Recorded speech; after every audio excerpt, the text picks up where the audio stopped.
Myanmar earthquake tragedy. Cemetery full of corpses, smell of death pervades. Days after the 7.7 magnitude earthquake that devastated central Myanmar, the grim reality of the disaster is slowly emerging. According to The Guardian, UK, at a cemetery in Sagaing, the city at the epicenter of the earthquake on March 28, bodies are gradually piling up. The stench is so strong that it is unbearable. Amid the devastation, Myanmar now faces the challenge of burying thousands of victims who died after the disaster. Mo, a 20-year-old resident of the city, shared in horror. Since yesterday, the bodies have started to smell. But today, there are no words to describe it. Rescue teams have not been able to reach them yet, and the bodies are still scattered around the city. Meanwhile, the death toll continues to rise. Official figures put the death toll at more than 2,000, but many experts fear the true toll could be in the tens of thousands. The U.S. Geological Survey has also estimated that the death toll could exceed 10,000. They had to bury 10 bodies in the same grave. When there was no more space, the bodies were sent to Mandalay for cremation, but even there were not enough crematoriums to handle the number, Mo added. We cannot determine the exact number of bodies. Even at the largest hospital, there was chaos with patients and bodies crowded together. There was no manpower, and the young people had either fled into the jungle or left the country. Mo choked up. As of March 31st, rescue teams had still not been able to reach Sagaing. Ong Gyi, a 25-year-old resident, said the city was now in ruins, with residents struggling to survive amid shortages of food, clean water, and basic necessities. 2 and 3-story buildings have collapsed, leaving people trapped underneath, unable to be rescued. A major bridge in Sagaing was severely damaged, making it impossible for rescue vehicles to reach the worst-hit areas, he said. The situation is even more worrying as the extent of the damage in the highlands remains unclear. Meanwhile, aid from China, India, Russia, the United States, and Southeast Asian nations has begun pouring into Myanmar, mainly through the capital Naypyidaw.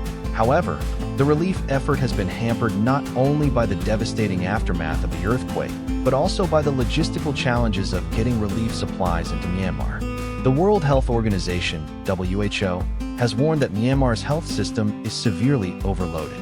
Damaged roads, collapsed bridges, and disrupted communication systems have hampered rescue efforts. In Mandalay, Myanmar's second-largest city, videos show areas flattened into rubble. People are sleeping on the streets, fearing that aftershocks will cause more buildings to collapse. Dr. Nong Win, a Myanmar medical expert now living in Australia, said she is doing everything she can to support her relatives, friends, and colleagues back home. From the beginning, the health system here was not set up to deal with a disaster. There was no emergency response plan. Although aid has started to arrive, the delay in relief has caused unnecessary loss of life, she said. She said official figures do not reflect the true extent of the casualties. The figure of 1,700 dead cannot be the real number. In one town in Mandalay alone, the number of dead is much higher, she said.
Myanmar earthquake. Death toll rises to over 3,000. Myanmar's military government announced on April 3rd that rescuers had recovered 3,085 bodies after a devastating earthquake struck the Southeast Asian country nearly a week ago. There are currently 4,715 people injured, and 341 missing. Myanmar earthquake. Buildings continue to collapse days after the earthquake. According to the Myanmar Meteorological and Hydrological Services Department, as of the morning of April 3rd, Myanmar had recorded 66 aftershocks, ranging in magnitude from 2.8 to 7.5. On the same day, the U.S. Geological Survey said another earthquake of magnitude 5.0 had struck off the coast of the Southeast Asian country, with its epicenter located 86 kilometers south of Piapan City and at a depth of 10 kilometers. There have been no reports of casualties or tsunami risk. The main earthquake, which struck on March 28th, with a magnitude of 7.7 and an epicenter near the city of Mandalay, caused severe damage. Thousands of buildings were destroyed, many roads were cut off, and bridges collapsed. According to Myanmar media, as of April 2nd, the earthquake had damaged 21,783 houses, 805 office buildings, 1,041 school buildings, 921 monasteries and nunneries, 1,690 pagodas, 48 hospitals and clinics, and many areas of agricultural land.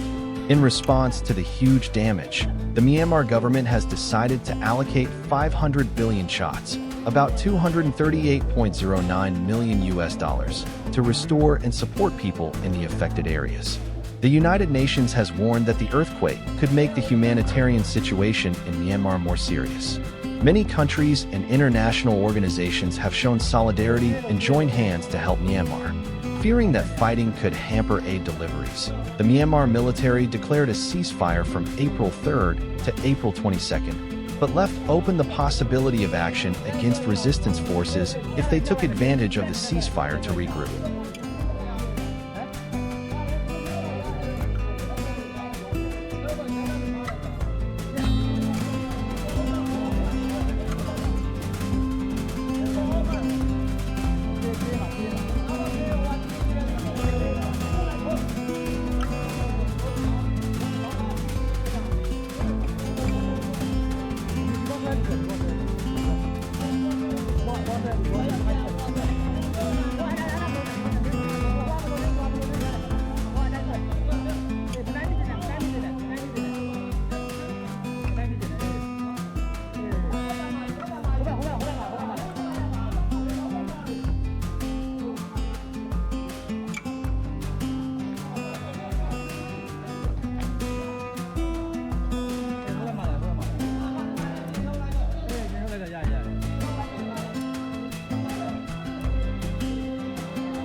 Myanmar's sleeping on the ground after the earthquake disaster.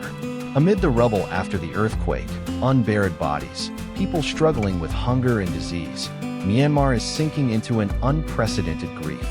As the ground shook beneath his feet, Ko Zaire rushed past collapsed buildings, cracked roads, and deep sinkholes to return to his hometown in Sagaing, the epicenter of the strongest earthquake to hit Myanmar in a century.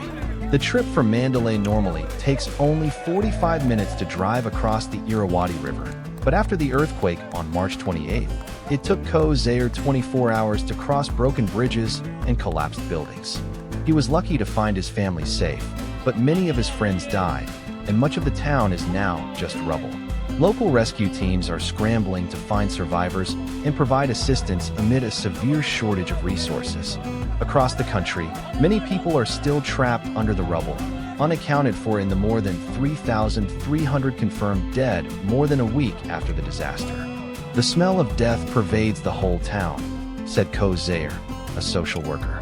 Other residents also described hastily burying bodies in mass graves. Survivors have been lining up to receive food and clean water, many sleeping outdoors in temperatures of over 37 degrees Celsius, filled with mosquitoes and insects. In such harsh conditions, the aftershocks show no signs of stopping. Almost the whole town has to sleep on the streets, on the soccer field, on the concrete, including me, because I'm so scared. I only dare to lie near the door so that if something happens, it's easier to run out, said Ko Zaire. The scale of the disaster has plunged the already struggling country into a new crisis, with nearly 20 million people in need of humanitarian aid.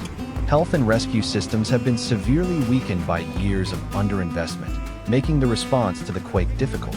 Rescue volunteer Kyo Min described the devastation everywhere, from homes, schools, pagodas, temples to shops. He said the scene was like a dead zone, as if the town had been hit by a nuclear bomb. The quake caused severe damage in Naypyidaw and Mandalay, home to about 1.5 million people. The tremors were felt as far away as Thailand and China. For days, Kyo Min and volunteers have been digging with their bare hands and rudimentary tools to search for survivors. We tried to save as many people as possible with the limited equipment we had. Many bodies, including children and the elderly, were found, some without heads, arms, or legs. It was a terrifying experience, he said. About 80% of Sagring town was severely damaged, and nearby rural areas were also severely affected. Roads were destroyed or deformed, making it difficult to bring heavy rescue machinery into the area. The rescue team could not reach Sagring immediately. The bridges were badly damaged. So many people died. When the rescue arrived, it was too late, said Ko Zaire. Given the complicated situation in the country, international and domestic relief efforts are still being urgently deployed. The military has announced a temporary suspension of military operations to focus on relief work until April 22nd. International rescue teams from China, Russia, India, Singapore, Malaysia, and Pakistan have arrived to support Myanmar. Heartwarming videos show survivors being pulled from the rubble thanks to the efforts of international and local rescue teams. However, according to local people, the level of support is still not commensurate with the scale of the disaster, especially in some remote areas that have not yet received international assistance. Experts recommend that the international community work closely with civil society organizations and local relief networks to ensure that aid reaches where it is needed. In Sagring, the urgent needs of the people include food, clean water, tents, mosquito nets, medicine, cooking utensils, and basic hygiene kits. It's heartbreaking to see people in pain and loss. We don't dare ask how many people have died, because almost every family has lost a loved one. Ko Zaire choked up.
ค่อยๆเคลียร์